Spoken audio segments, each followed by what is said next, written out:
كسوكا يا الله برادا يا الله برادا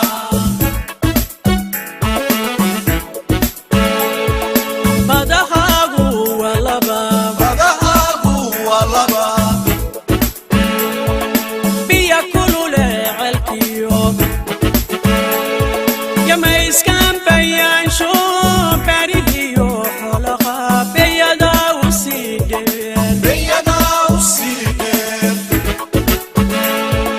بدهاغو واللبا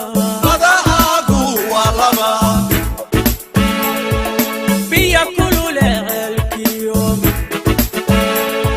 يا ما يسكن بيان شو بريهيو حلقا بيا داوسيدين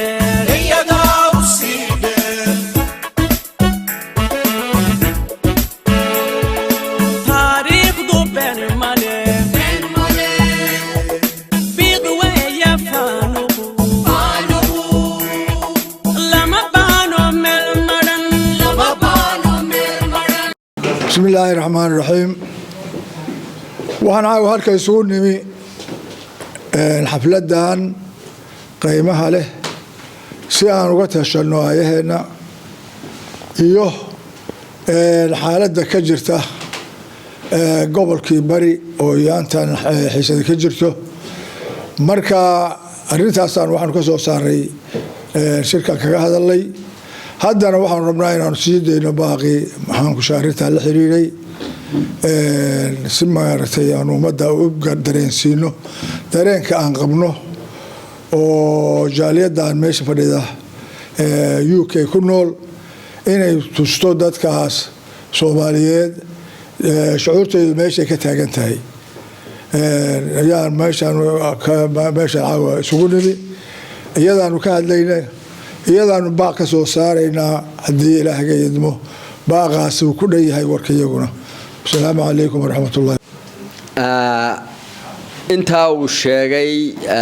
عثمان حاج محمد عثمان فتيق جنرالكو شركان وحو دارين يحي ودتشي iyo baaqa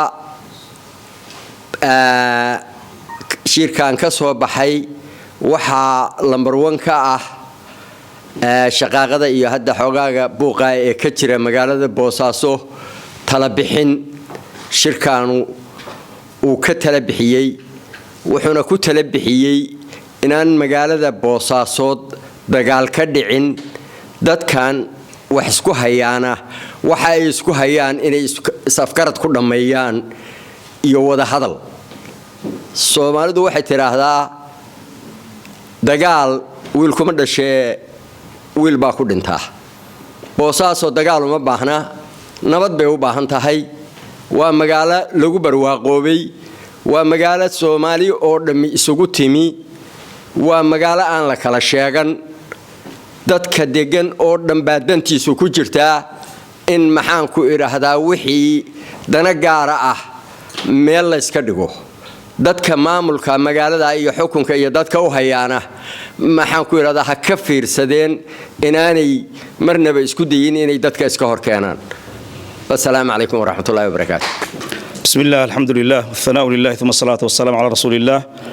وعلى آله وأصحابه من اهتدى بهداه ما بعد waxaan rabaa halkan inaan ka soo jeediyo baaqa jaaliyada dishiishe ee ku nool cariga Ingiriiska dalka UK kaasoo ku aadan arimaha ka soo cusboonaaday magaalada Boosaaso baaqu waa baaq nabadeed bismillaahir rahmaanir rahiim maalmihii ugu dambeeyay waxa magaalada Boosaaso ka jiray xiisad siyaasadeed iyo mid amni taas oo magaalada gelisay cabsi iyo in magaalada xaafado kamid ah ay ka barakacaan dadkii deganaa hadaba annaga oo ah jaaliyada dishiishe wadanka UK oo aad uga walaacsan arimahaas waxaan halkan baaq uga diraynaa waxgaradka iyo madaxda maamulka Puntland si aad la socotaan Boosaaso waa magaalo ay ku nool yihiin dad aad u tiro badan dadkaas oo isugu jira dadkii magaalada hore u deganaa iyo dad u soo qaxay oo ay magaaladu albaabadeeda u furtay. Boosaaso waxay caan ku tahay amni, nolol iyo xasilloonaan. waa magaalo in loo soo qaxa ma ahane aan weligeed laga qaxin. waa magaalo in loo soo carara ma ahane aan weligeed laga cararin. sidaas daraaddeed waxaan baaq u diraynaa kow dhinacyada arrintu ay khusayso. waxaan ugu baaqaynaa in ay wada hadal iyo is-afgarad ku dhammeeyaan arrimaha jira.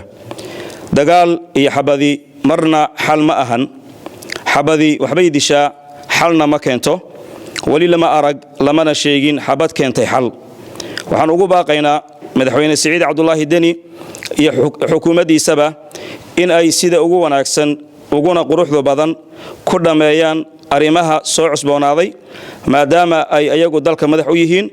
si gaar ahna ay xil isaga saaraan nabadgelyada shacabkooda. labo isimada iyo duubabka dhaqanka waxaan ugu baaqaynaa in sidii lagu yaqaanay ay hormuud ka noqdaan nabadaynta iyo islaaxinta dadkooda. waxaan Allah uga baryaynaa in uu ku garab galo sida ugu wanaagsan ay u dhammayn lahaayeen arrimahan soo cusboonaaday. saddex dhammaan waxgaradka iyo culamaa diinka Puntland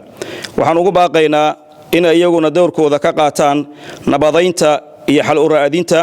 wax kasta oo keeni kara isfahanwaa iyo khilaaf. afar waxaan ugu baaqaynaa dhammaan shacabka reer Puntland ee walaalaha ah, gaar ahaan reer Boosaaso, in ay xasuusnaadaan nicmada Allah subxaanahu wa ta'ala siiyey ee ay kow ka tahay amnigu, ayna ilaashadaan nicmadaas kana dheeraadaan wax kasta oo keeni kara nabadgelyo xumo iyo khilaaf. waa baaq nabadeed oo ka soo baxay jaaliyada Dishiishe ee ku nool dalka UK. wabillahi tawfiiq. caawa ka dhacay West London ma sha Allah oo isku yimid jaaliyada UK ee beelaha Dishiishe. runtii si wanaagsan baan u aragnaa, waa baaq isku raaceen. runtii muhiimaddan waxay tahay in nabadda la ilaasho mar walba, in ay ummadda ay u istaagto wixii ka qaban kara ka qabtaan, inay ka hadlaan mowqifka ay kaga beegan tahay, dadkuna ay iskaga mid noqdaan meel ay u soo wada jeestaan sida amniga loo ilaalin lahaa. saasaan macnaha anagu ku taageersannahay, aan raalli ka nahay, muhiimna u aragnaa in Boosaaso nabadeeda laga wada shaqeeyo insha Allah.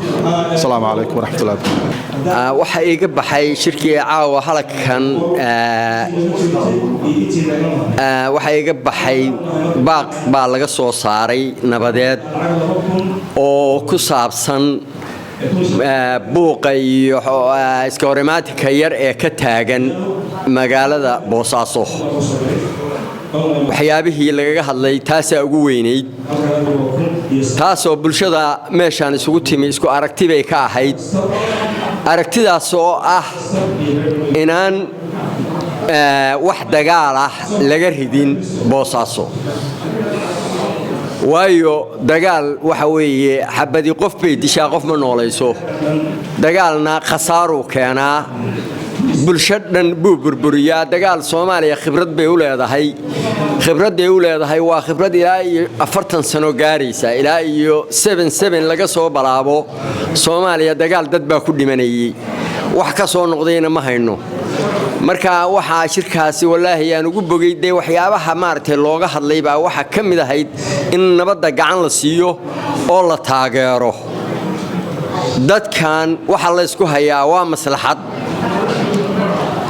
maslaxadna waxa lagu dhameeyaa waa hadal. waa in la wada hadlaa. dawladaha adduunka ugu xooga waaweyn baa xoog wax ku muquunin waayey oo xoog wax ku qasbi waayey. marka waxaan leeyahay wax qasab la yiraahdaa yuu jirin, ha jiro, maskaxdu ha shaqayso, cilmiguna ha shaqeeyo, ha la wada hadlo. laba ciidan oo isku mid ah oo meel u wada jira yaan xabadda la isugu dhiibin. madaxda la doortay ee dalka xukuntaana ha ka fikirto dagaalkaas natiijada uu keeni doono. waladan xukunka maxaan ku iraahdaa laga bedelay oo maxaan ku iraahdaa bedelka diidanna